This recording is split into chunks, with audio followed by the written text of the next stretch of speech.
Hey ladies and gentlemen, welcome back to the channel. As always, it is Nick here, back with your daily crypto news and analysis. And today we are going to be talking about XinFin Network, aka XDC. So with that being said, let's just dive in and let's start off with a few things. So when we look at XDC right now, I am really kind of just paying attention to what's happening around the trade finance industry and a lot of the events, right? We know that XinFin is at a massive amount of events so far. If we actually scroll down, we know that they are a gold sponsor at an upcoming Blockchain Rio event. We know that they were just at another event in the Philippines. We also know that they were in Singapore. Again, this is all happening in like this week. So this is September 19th through the 21st. This one is September 13th and the 14th.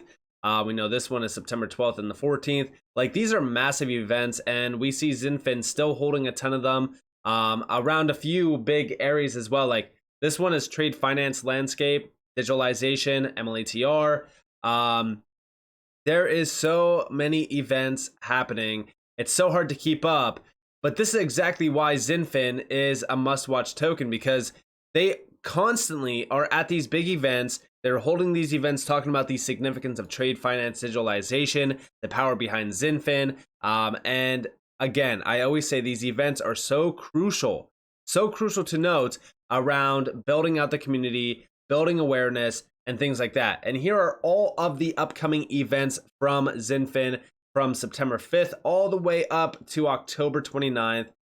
This just proves how focused XinFin is on getting the word out there on how disruptive this type of technology is, building out the community, building out the engagement, and really becoming a crucial player in the space. And it is so incredible to see. Now, also on par with that, one of the biggest things that we are awaiting is the Electronic Trade Documents Act, or the bill, if you will.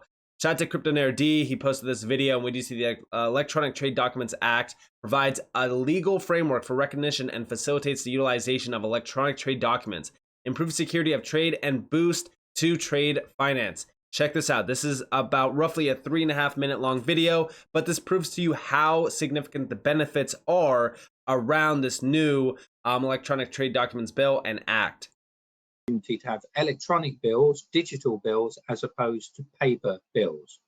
It saves paper, and clearly that's better for the environment as well. It lowers carbon emission, but not just the actual paper document per se, or the set of free bills of lading. It also speeds up how we trade as well. So hopefully less goods lying at the port, whilst the bill of lading, the paper bill of lading, has to be presented to take possession of the goods. So we must think of it in the wider context of reducing the cost to trade and reducing the time to trade as well, which also has a big impact in terms of carbon footprint. It improves security of trade as well. So when we think of the risks of paper documents in terms of anti-money laundering, trade finance, fraud, digital documents reduces that, and it provides a big boost to trade finance as well. So for example, trade finance under Basel regulation, can we make this today when trade finance gets the recognition it deserves within the trade transaction? Finance within the trade transaction, likes of export loans, is really significant. And we can hopefully get to the stage where SME businesses as well will benefit from greater access to trade finance and finance within the trade transaction. And clearly it's more regulatory compliance as well. But I just want to end this slide by also saying that it is about bills of lading, it is about bills of exchange, letters of credit, but also this gives a boost to the wider context of digital trade as well. If we think of the opportunity to have digital trade in its widest format, this is another key implementer of digital trade. So things like e-FITO certificates, e-export health certificates are very much programs taking place globally at the moment. So this is not just about deep sea shipping, bills of lading, trade finance. This is far wider in terms of the opportunity to facilitate trade as well. If we have a next slide, please. So there are challenges to implementation, and like anything new, we have to work through those, and there will be issues potentially that have to be overcome around data privacy, and also reliable systems. So it's very important that a business and the different actors in the international trade journey are aware that if they use technology companies, those technology companies are reliable. So reliable systems, a reliable register, absolutely fundamental in that regard to provide the assurance that that businesses need and the industry needs as well. Training and education will be essential to industry adoption as well. So really supporting, explaining how things operate. And then finally, having standards behind it as well. So clearly, key standards, the ICC WTO Digital Standards Initiative, the DSI, is really, really important in this regard. So again, everyone has confidence that those standards exist and everyone is working towards standards and a common goal. So, So as we do look at everything that is happening, it's heavily focused on standardization and harmonization of standards. When we really kind of look at all of this, this is heavily focused on some of the biggest organizations around trade finance, which is the ICC and the World Trade Organization, which are two organizations that have already spotlighted Xinfin and XDC around their solution.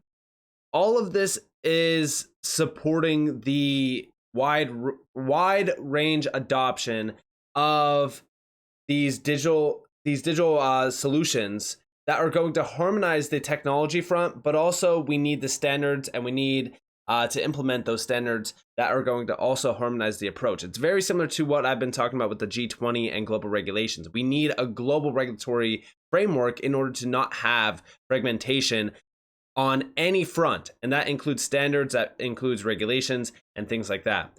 But also, the Electronic Trade Documents Act finally goes into effect on September 20th, which means we are now 9 days away from this going fully into effect, which this is when we start to really kind of see big change around the trade finance space. Now, again, are we about to see a massive price move on XDC or anything? No, that's not what this is, right? I always say, like, don't just focus on the price movements of XDC. Focus on the fact that we are getting finally to the point where we are seeing digitalization becoming a big deal and it's going into effect. It's starting now. This is the beginning of what's to come. And this is very exciting. And also, we do see over here on September 20th, the Electronic Trade Documents Act of 2023 will formally enter the UK law and will legally establish the equivalence of traditional paper-based bills of lading and the newer electronic bills of lading as well. Marina did tweet this out. Again, like, this is the significance of it, and I do think that Xinfin plays a key role in that. We also do see over here, yet again, another major event. This is the Trade Finance Global's What's Next for the Trade Documents Bill on September 13th. This is 2 days away. Deep dives into 5 key sessions led by industry experts and learn more about the game-changing Electronic Trade Documents Act. And we do see some of the key players here, specifically the ITFA and the TFDI, which does include Xinfin on their roles. And also we do see Lloyd's Bank here, which did complete the first digital trade documents transaction, I'm pretty sure. And then we also do see Anigio there, ICC United Kingdom, which, like I said, ICC already spotlighted Xinfin. There's some great statistics within this video as well. They talk about the value behind it and things like that. But this is a great session. Everyone needs to be paying attention to some of these big sessions, because within this, we do see a few talking points. The first one is this is going to be September 13th, partnered with the UK Export Finance Department for Business and Trade, sponsored by Sullivan, Lloyd's Bank, ICC, Wave, BL, and Anigio. And again, as we really kind of look at the viewers here, it's going to be pretty large. And this is all centered out on session 1, which is going to be talking on par with an introduction to the Electronic Trade Documents Act, followed by what are financial institutions, bank and non-bank lenders doing, followed by a fireside chat with ETDA, compatibility with trade rules.